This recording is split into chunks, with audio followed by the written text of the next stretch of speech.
How to turn off data saver on Snapchat app. Hello guys, in today's video I'm going to show you how to turn off data saver on your Snapchat. It's very easy and simple. All what you have to do is just go to Snapchat. Now go to the top corner and click on your profile like this.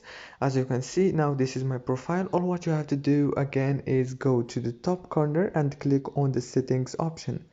Click on settings. Now scroll down and search for data saver option right here.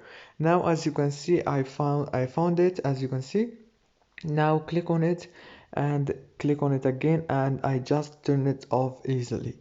It's very easy, and I hope this video was helpful. Please don't forget to like and subscribe. Thank you so much for watching this video until the end. See you later.